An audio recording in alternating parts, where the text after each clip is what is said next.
Dalam kunjungan kerjanya, Komisi 4 DPR RI, Siti Hediati Haryadi, Titi Soeharto, mengunjungi pabrik mie tradisional di Desa Serandakan Bantul, Yogyakarta.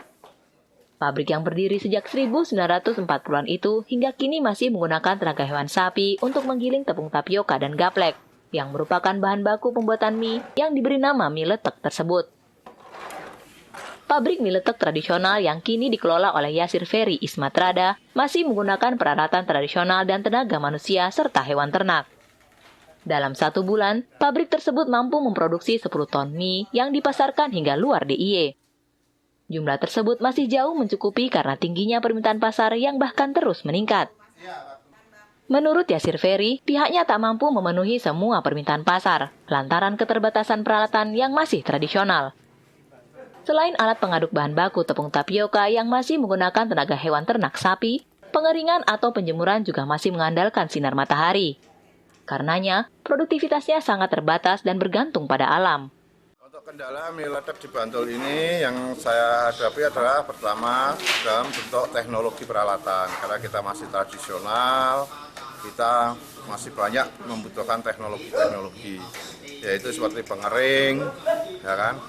Alat silinder kita masih menggunakan hewan, lalu ya berbagai peralatan yang masih kita butuhkan. Dikarenakan permintaan yang sangat banyak, tapi kapasitas produk kita nggak bisa memenuhi. Kita sehari bisa produksi 2 ton itu aja baru bisa mencukupi pasar, belum bisa punya stok. Namun demikian, Komisi 4 DPR RI, Titi Soeharto, melihat proses produksi mie letek yang masih tradisional tersebut sebagai potensi wisata baru. Menurutnya, di luar negeri banyak hal-hal yang tampak sederhana, namun bisa dikemas unik dan menarik, sehingga banyak dikunjungi wisatawan. Namun sebagai pabrik makanan, Titi Soeharto menekankan agar pengelola pabrik tetap menjaga dan menjamin higienitas, serta kebersihan pabrik. Nanti sampai jam 2 kalau panasnya full, jam 2 sudah siap packing. Jadi kalau hujan nggak bisa produksi? Iya.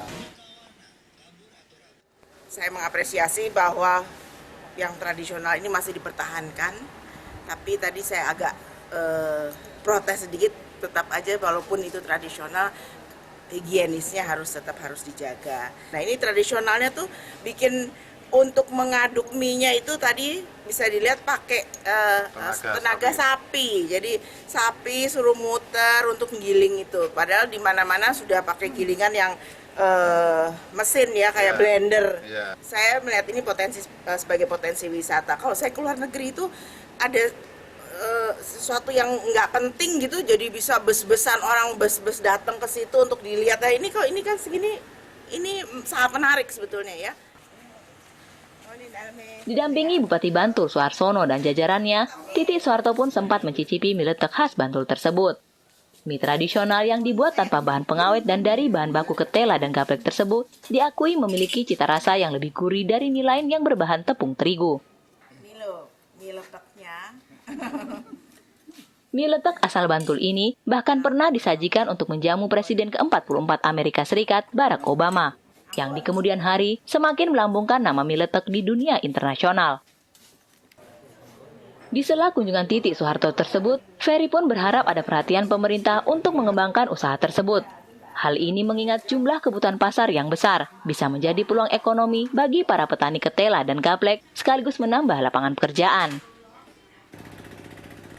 Dari Yogyakarta, Muhawan Cendana TV melaporkan.